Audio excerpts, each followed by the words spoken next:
Hey, what's going on, YouTube? It's Donnie all day.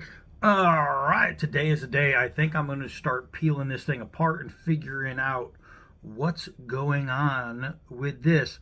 I'm guessing, and I have to take it apart and see if there's anything under the scales. But after doing some research, I think this might be a Utica Super Edge. Utica, obviously, a company in New York. They make some great knives, so I wouldn't put it past them to make a great cleaver. I found this in an antique store in a bin full of junky stuff with this awesome thing that I'm going to turn into something pretty badass. But I found this and I thought, wow, this would make a really cool like combat type cleaver or something. So I'm probably going to cut into it a little bit and do some things. And I know people here cut into a vintage piece and they say, oh no, don't do that, it's worth more like that. I'm not worried about what it's worth more. I'm just worried about making it cool again, making it something awesome. So I'm thinking about doing that. So I'm gonna figure it out as I go.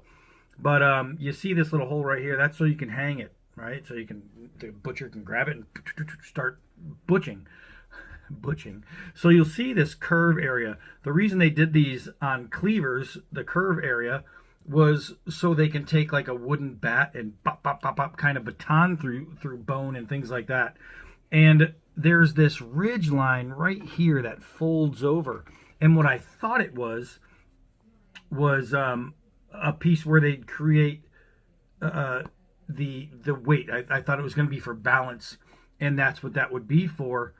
But a butcher commented on the first video I shot on this, introducing it, and he said this is from actually being beaten on. From hammering it down, it creates this little lip. So I was thinking to myself, all right, how am I going to get around, like sand through here and make it all perfect? Now that I know that the lip is not supposed to be there, I think I'm going to just take it down anyway. What I was maybe thinking of doing is doing a turn in here so it can be a hand push, so it for like feathering and things like that, or just shaving meat altogether, kind of like how I did it on my hog nose, so I can take my hand and push the knife. So I was thinking about doing something like that because I'm not going to be hanging it. It's not going to be in my kitchen. I want to make this more of a battle cleaver. So most likely. So what I need to do is pop these rivets out and get the scales off. So I got to find my mallet. Hold on. All right, so there's a couple ways you can get rid of these rivets, get them out. You can try and punch them out, or you can try and pry the scales off. And I really don't want to ruin them, so I might end up just prying the scales. So I do not want to ruin anything in here. So what I have to do is find something flat. I was making this Damascus Tonto. I don't know if I can get it in there or not. But I want to try and do this with without ruining anything. There we go. There we go. Just a little bit of twist. And I got half of one rivet out. That's not so bad. So now I'm going to see, sometimes when you're making knives and you stop because you get bored. Which is the story of my life. I'll do it next time. It can work for you.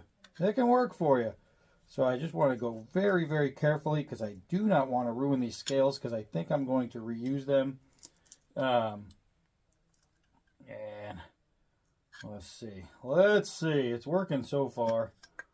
There we go.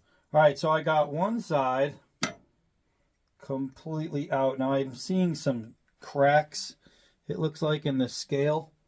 So I'm hoping that they're still going to be usable. If not, I'm going to have to make some new ones. But I got some hairliners in there. But if I'm going to re-rivet it with JB Weld, that won't come into play. That won't be so bad. So it just literally, I'll just have to hope for the best. So now I'm just going to slide this guy down here and try to pull these out of that hole. And with any luck, I don't know if there'll be anything printed on the tang. I'm hoping so. I'm hoping, because it'll give me a better idea. I'd like to know what year this is. And if it definitely is a Utica. And it looks like it doesn't have anything on the inside, but there's only one way to find out, and that's to clean it up a little bit. So I'm gonna have to try and take some of this rust off,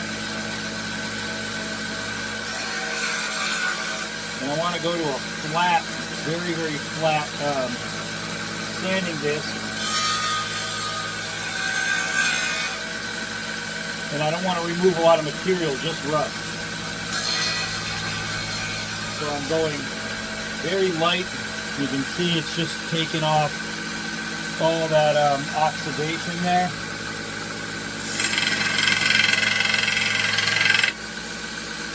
And there's no print on that side. So I'm going to have to check the other side and hope there's something. Hope there's something there. Now you don't even, you want to go so light that not only are you not making it hot, you don't even want to really make this thing warm. If you're taking something like this on, you don't want to go crazy heating it up or anything.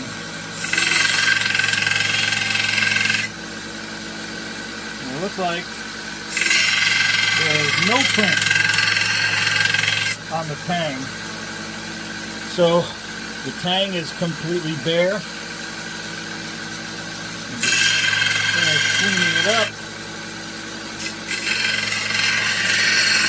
Now, if you're going to be cleaning something like this up with a belt, make sure you use the part with the plate behind it, not the soft part, because then you're going to make it rounded and your scales are not going to work. You can, if you want, do that here, but don't do that on the tang. Alright, so speaking of here, I want to try and take away those ridges.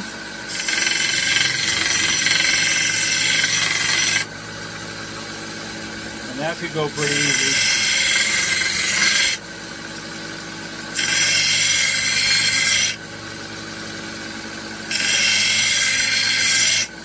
You can see it's a really nice carbon steel. But so I'm going to finish taking off these ridges, and I'll show you what it's looking like. Alright, so the ridges came off really nice and easy. Now I have a flat area to work with, and I'm going to start by pushing it against here and seeing how much of this I can get off. And I know that with the Uticas, there was usually print right here. I don't see any, but I'm going to go up to here.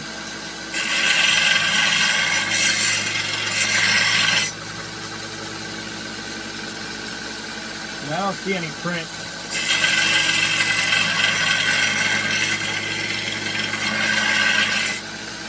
So it could be older. I think the newer ones had the print on there.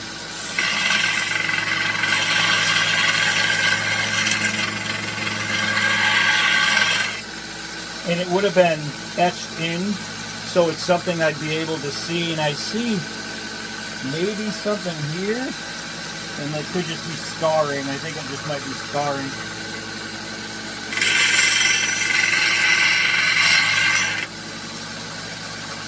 Yeah, that's what it looks like. So, it looks like there is no dates, no names, no print of any kind. So, I don't know. It's kind of just a nice antique cleaver that I have no idea. And you can see right here, see that? It looks like there was something written, but it looks just like scarring. And scarring tells me nothing. So what I'm going to do at this point is I just want to hand sand a little bit.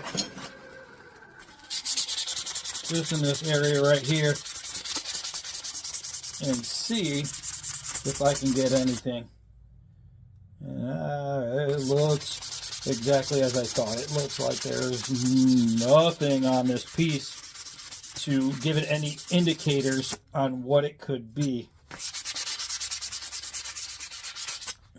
So I might be asked out on any knowledge aside from the exact size and measurements and shape exact as the Uticas.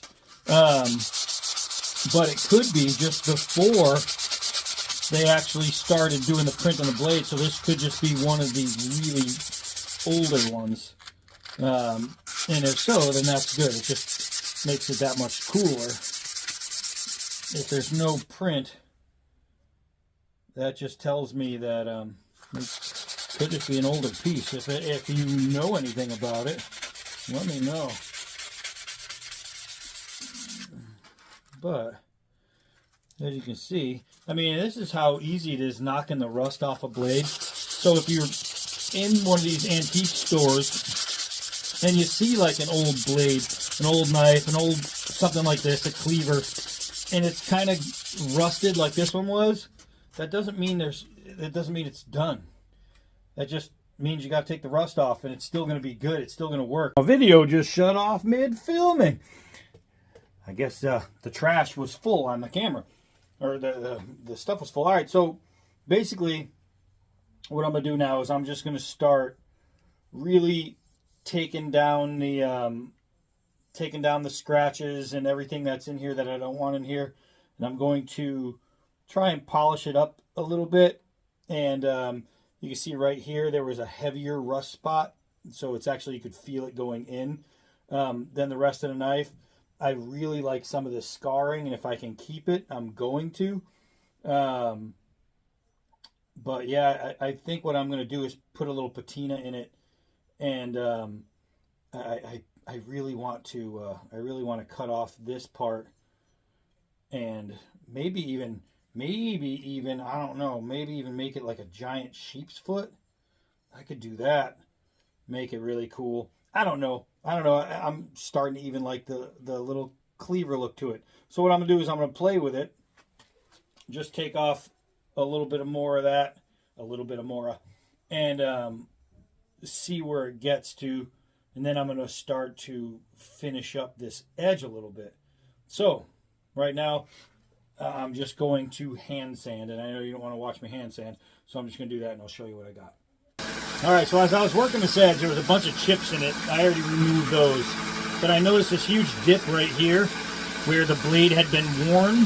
So what I'm doing is I'm going against the edge with the paper flat, and I'm getting rid of the dip by just removing some of the edge. So I'm purposefully dulling the blade, but it's to get rid of that hump that's been taken out in the middle.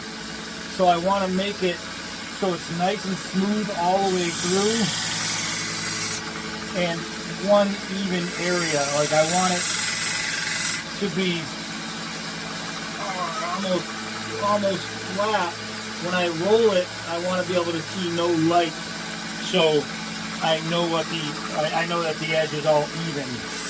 So that part is a little tricky because I have to start and stop right before the dip and don't over grind, because you don't want to remove too much material. But it's looking pretty good, actually.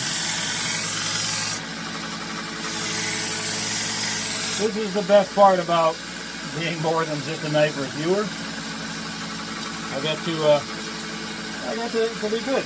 So what I'm going to do is I'm going to go with a convex grind since it's a cleaver. A convex grind only to here though. So I'm going to push hard into my belt.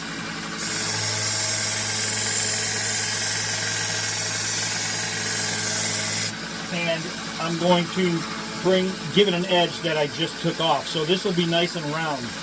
A little shock on that.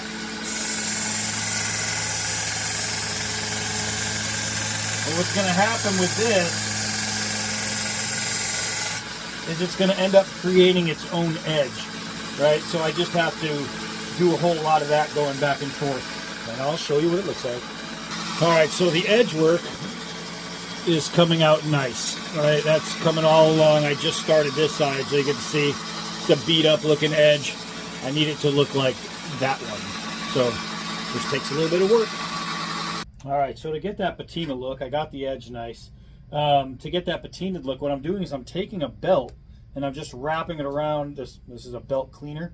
And I'm just going to go ahead and stuff all the way around on all the flat parts of this steel and add some really uniform scratches. And I know it sounds weird, you're adding scratches, but I want to add uniform scratches with a pretty heavy grit. And it's going to be better if I put it down, but I was trying to show you guys. So, oh yeah. So all I'm going to do is literally just go back and forth, and I want all the scratches to be really, really nice, and I want them to all look like they came from the same, you know, the same time. It was like one set of even scratches. And you'll see this side what it looks like, and now you'll see this side what it looks like. You see what I'm doing there is I'm taking all the scuff marks from the wheel and I'm turning it into scratches. Now what that's going to do is when I do my bluing, it's going to give it a really cool effect. I am going to take out some of these harder scuff lines and I'll show you, but until then I just want to really take away some of the stuff I don't want on the blade. So I was thinking about cutting different things into the blade. I don't know, I think I just might leave it all antique. So now I'm just going to turn it around. I'm going to do it on the other side, and you'll see how those wheel marks were in it. I'll show you what happens when you do this. It's eventually going to go from all that splotchy look, you know what I mean, and you can see it's getting better and better, to more like that. I have to just keep using different parts of the sandpaper to keep it fresh, and I'll do this and I'll show you what's up. All right, so now I kind of have the base look I want, and I know you're thinking, why wouldn't you make it shinier like I did the other day when I sanded down a knife and I made it polished? I'm going to go for a different look on this one. I want a straight up patina. So from here, everything is looking pretty good. What I want to do is I want to polish up this edge just a little bit and knock off some of the crap that's on there. Now with a belt I can try and go in here and take it off, but what I am going to do is start with the inside of this edge and just clean it up by hand. And a lot of this knife is going to be hand sanded. Actually, a lot of it already is hand sanded because that's what I was doing. And you can see the difference between, maybe you can see it, but where the hand sanding to the not yet sanded part is. But it's pretty simple from here. I'm just going to literally just bring it along the edge. I'm not removing material, just some of the no good stuff. And that's it, and I'll show you. Oh, so it's gonna look pretty, man.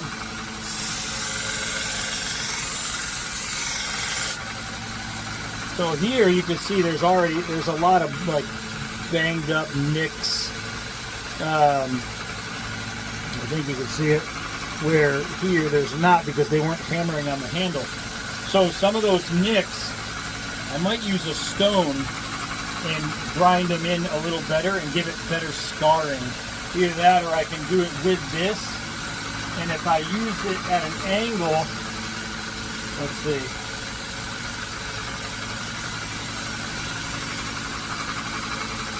Let's see if we can get some.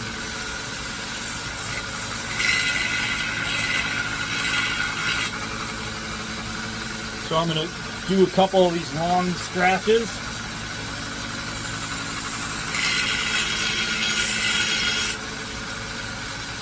And scar it up even more. And so I'm going to add damage points. And just make this little scarring go down the blade. And I'll show you what it looks like when it's done. Hold on. Alright, so you can see all this scarring. That's going to look really cool when it's blued. And what I'd probably do is just go around the top and continue on the other side. And I'll show you what it looks like. All right, so I got the actual blade to a point of happiness. This is where it's going to start before I start to patina it. But you can see the scarring. It's almost like a Star Wars looking battle scar from being shot. But that's where I want it. I got a pretty nice edge on there for a cleaver, a cleaver's edge. So now what I'm going to do is I'm going to take these dark, kind of not so nice scales, and I started sanding them, and they're actually not that bad. They're not bad at all. So you can see that looks pretty nice. That looks pretty nice, just sanding it down. So I might sand it down and just do a little clear on it. I got to sand the other side because you can see the difference in the light. All right, that old crappy one compared to the new sand job. So I'm just going to do that on the other side, and then we'll keep going. All right, so I wanted to test the carbon in the steel. So you see, this is what it looks like. Just blued a little, and you see how it darkened up real nice. That means it's a good carbon blade, which means it's going to blue really well and patina really well. So let me set it up. Hold on. All right, so this is what I'm going to do. I taped the edge off this thing. I got a knife in my pocket. Actually, I'm going to use one of these Ned Frost knives because they got great tips. All right, so I'm going to use this, and I'm going to carve away a little pattern inside of the tape, and I'll show you what I mean. And I'm just going to literally kind of go back and forth, kind of like when I do a false hemone. That's exactly what it's going to be like, only opposite in color. And I'll show you. So both sides are going to be slightly different, but it'll work. And I'll show you why. Just got to finish carving that out without like going through any of my fingers, because that sucks. All right, so we're almost there.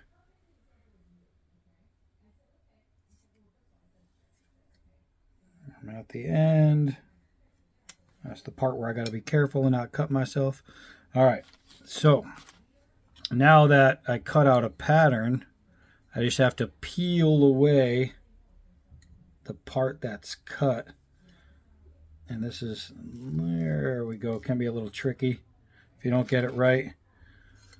So that's it, something like that. So now I'm going to blue everything from this line up, so all this will stay shiny, right? And that will be really cool looking. So now I'm going to do the other thing on the other side. I'll show you. All right, so with any luck, this bluing will hold really well as far as color above. So I'm just using super blue and a nice little rag. And I'm going to start where the tape is and really try and get all those little lines as close to the tape line as possible. And I can already tell you that it's working. All right, so let's see. Let's get the entire knife here. Man, this is going to be so cool looking when it's all done.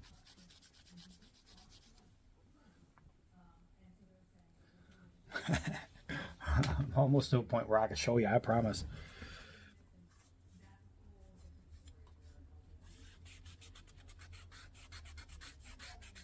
All right, so it looks like everything that my plan, everything I want to do, is going to work on this blade. I did leave obviously the hole, and I think some people will like the nostalgia of that. But check that out. And then once the tape comes off, it's going to be even cooler. All right, so I'm going to do the other side. Hold on.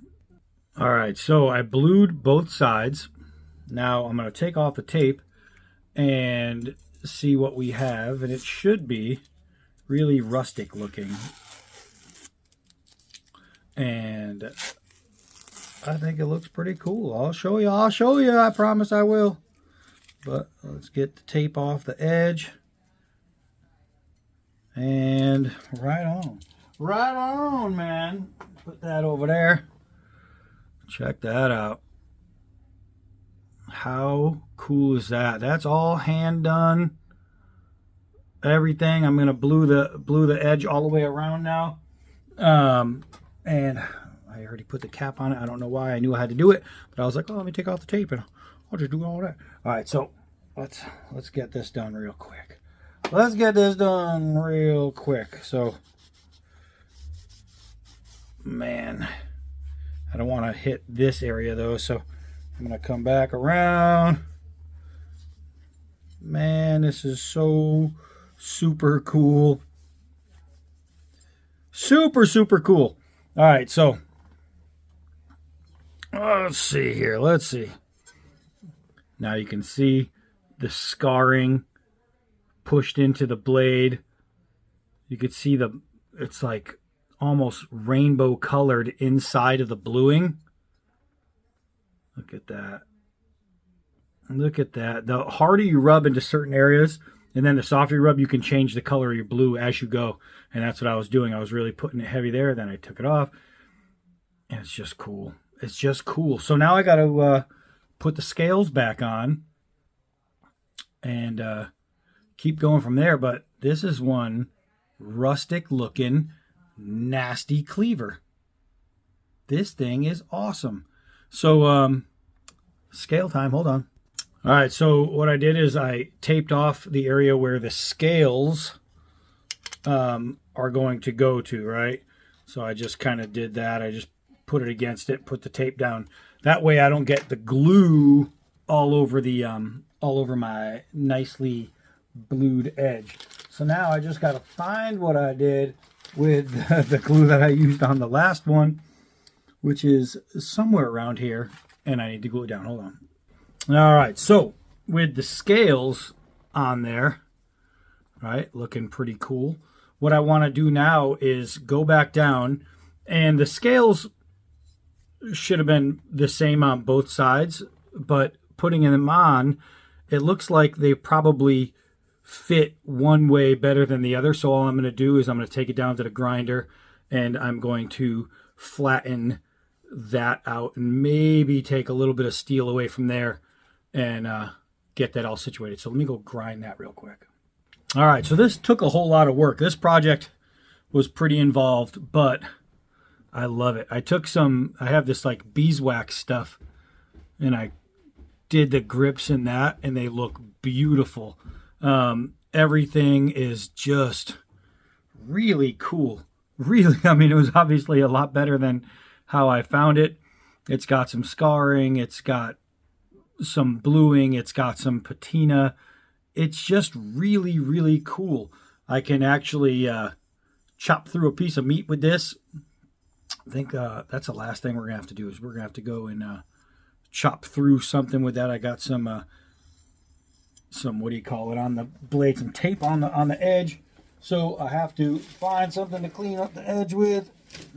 And I know I have something around here. I got stuff all over the place. All right, so that's the problem when you're packing stuff. It's like, where'd everything go?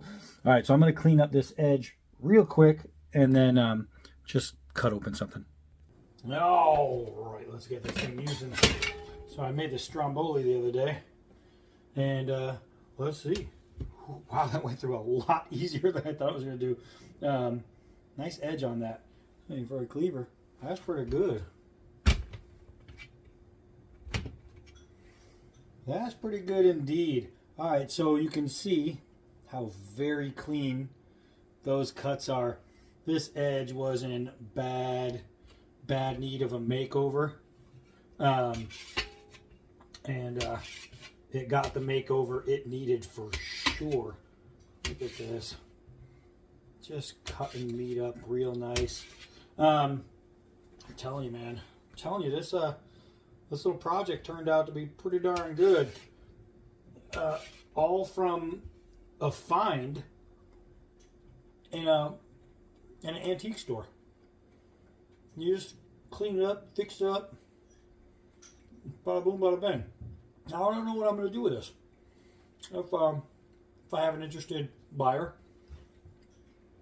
I'll sell it. If not, I'll keep it. But if you're interested in a cleaver, if you have somebody that was a butcher or is a butcher or wants to be a butcher and would like a cool antique cleaver that's hand done, well, hand refinished, let me know. Let me know. I'll talk with you. All right, so that's it for this one. This was a very cool project. Now I got something to eat. I am Donnie B all day. Until next knife. See ya.